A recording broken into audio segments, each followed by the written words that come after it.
1. Using counters to monitor data in real time. Looking at some other monitoring tools, if I go to Administrative Tools and let's take a look at Reliability and Performance Monitor. Okay, notice when I load up Reliability and Performance Monitor, it can give me a real-time view of what's going on, just like Task Manager.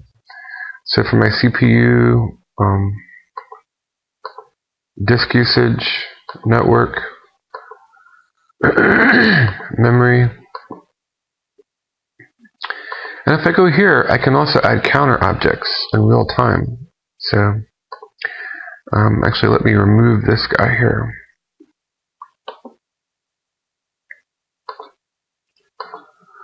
And then we'll look at some of the things I can examine in real time if I wanted to look at my processor and processor performance.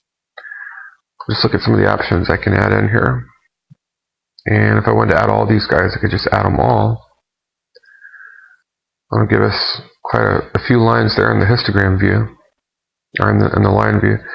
I can come up here and I can toggle back and forth between views. So that's line view. I want to do histogram view. I can get bar graphs. And notice if I click any one of these, it'll give me, the percentage, or it'll give me what that counter object stands for. So if I click the color, transitions, the percentage of C1 time, idle time. So I can go over here and I can remove these counter objects one by one. I can come down here and I can right click and I can say remove all counters. Now this is real-time data.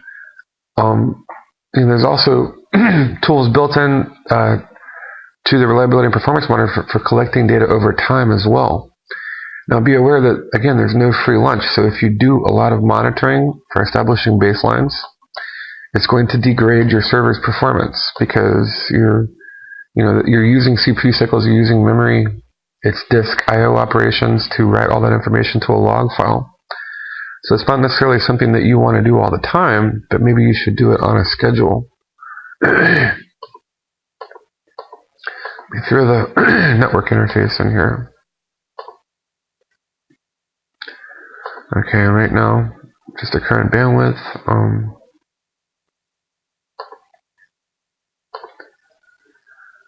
And let me go and copy a file. I'll go over to Pegasus here. And I will get a file, I'll get two files here.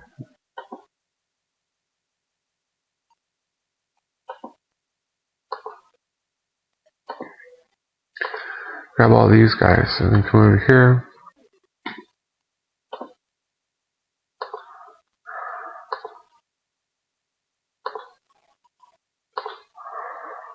Okay. There, that just kind of generates some network traffic. Let me remove all these. I'm going to go here and add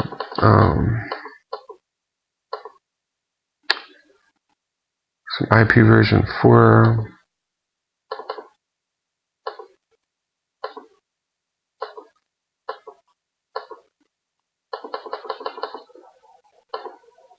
Okay. I'll do that and I'll go here and now I'm going to ping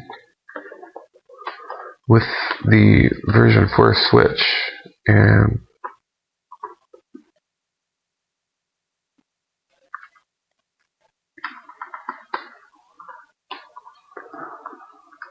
okay.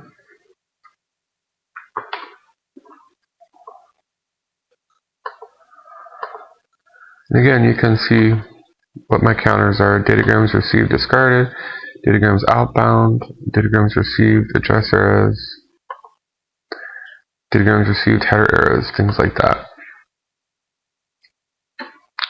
So these counter objects are useful for gathering data in real time. Now what about gathering data over time, for generating baselines and things like that? Let me remove all these. 2. Data collector sets, collecting data over time. For that, I would go down to data collector sets, okay? And I'm going to add a new data collector set. I'm going to go here to user define. I'm going to say new data collector set, and I'm just going to call it banana. And I'm going to create this from a template. And notice the built-in templates here: system diagnostics, system performance, basic, Active Directory diagnostics. I'm going to choose system performance. Next. And you can choose where you basically want the data to be saved. I'm going to go with the default. And I'm going to use the default credentials here, administrative credentials, and I'm going to click finish. And when I do that, here's banana. Alright, so here's my data collector set. And so I want to gather information. And this will basically, when I turn it on, when I start it, right click and say start, it'll gather information for about a minute. It'll compile the information into a report. And then I'll be able to get a snapshot, in data captured over time in that 1 minute window of my system's performance. So it just adds the appropriate counter objects that we were looking at up here, but it will measure this over a specified window, of time. So I'm going to right click and I'm going to say start.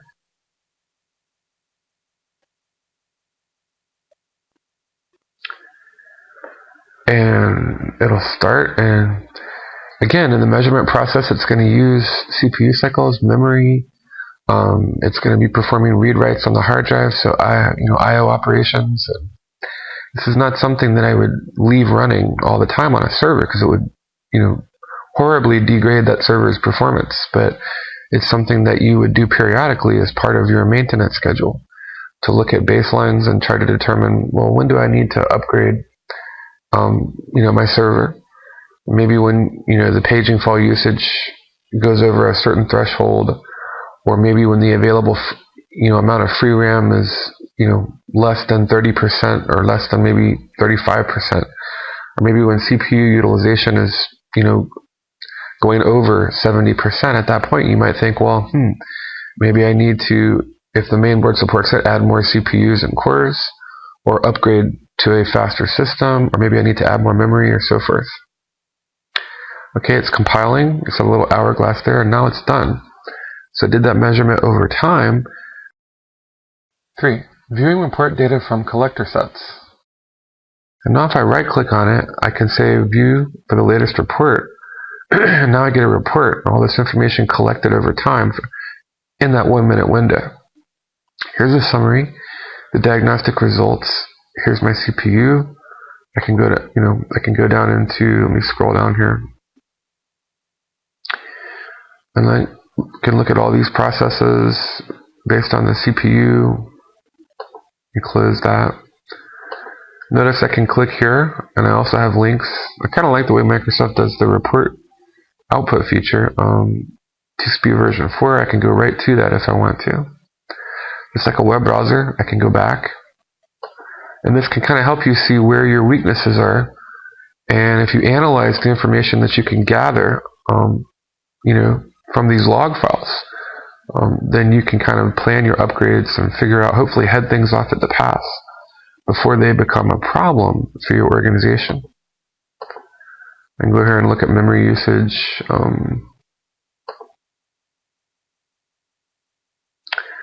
Let me close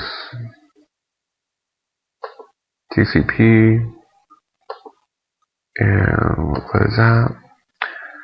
And let me see, let me close network. I'm going to come here at memory usage. And I'm going to look at counters here. Just look at all the things that have to do with memory there. Okay.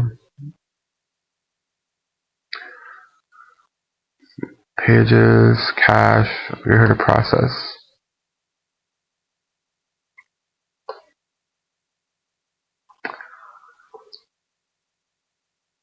So these data collector sets are, nice tools. They can provide, especially using the built-in templates, they can provide you with data information collected over time. The performance monitor can provide you with, data collection in the now. This is what's happening right now when I add counters, like we did before. And then let me go down to reliability monitor. If I go to reliability monitor too, notice that there's, sort of a histogram output here and a chart, and I can look at hardware failures, Windows failures, miscellaneous failures, And again, that can kind of help you, with diagnostics and planning upgrades. And then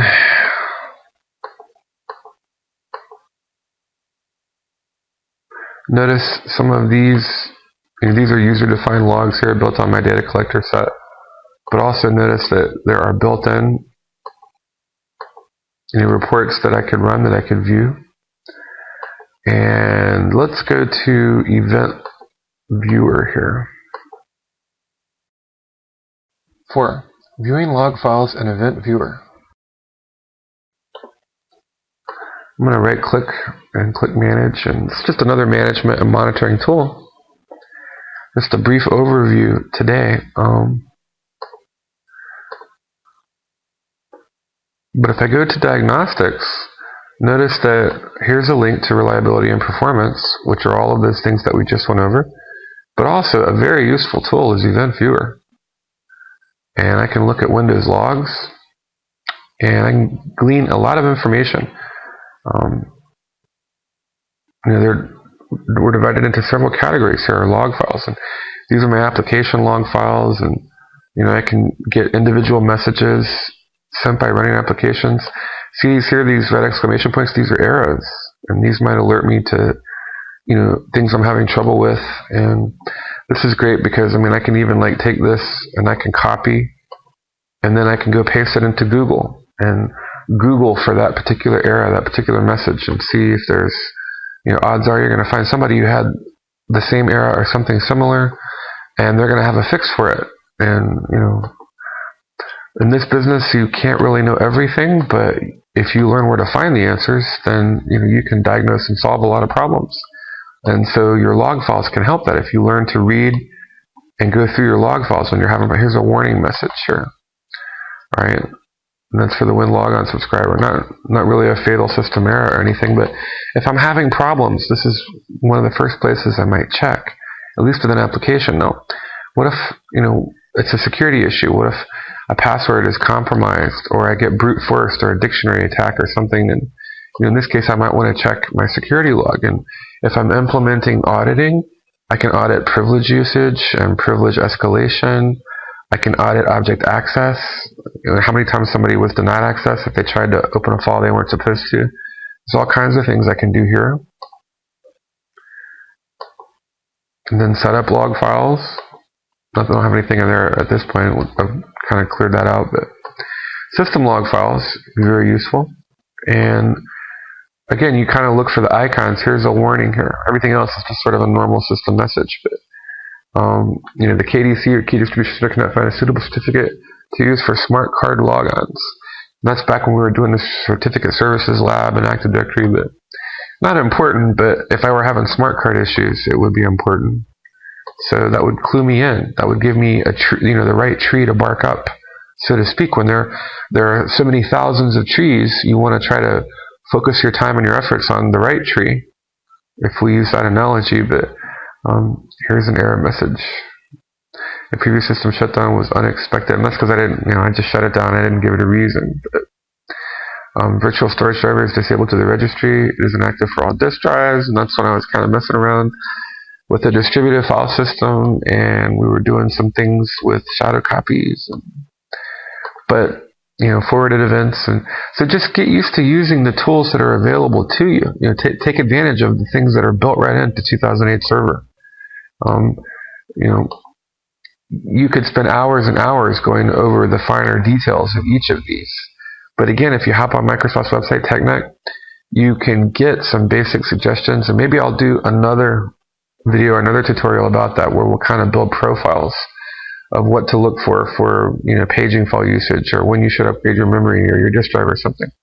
But for now, this is just sort of a get our feet wet introduction to Event Viewer and reliability and performance and data collector sets, things like that can be very useful to you for just maintaining your system and trying to head problems off at the pass.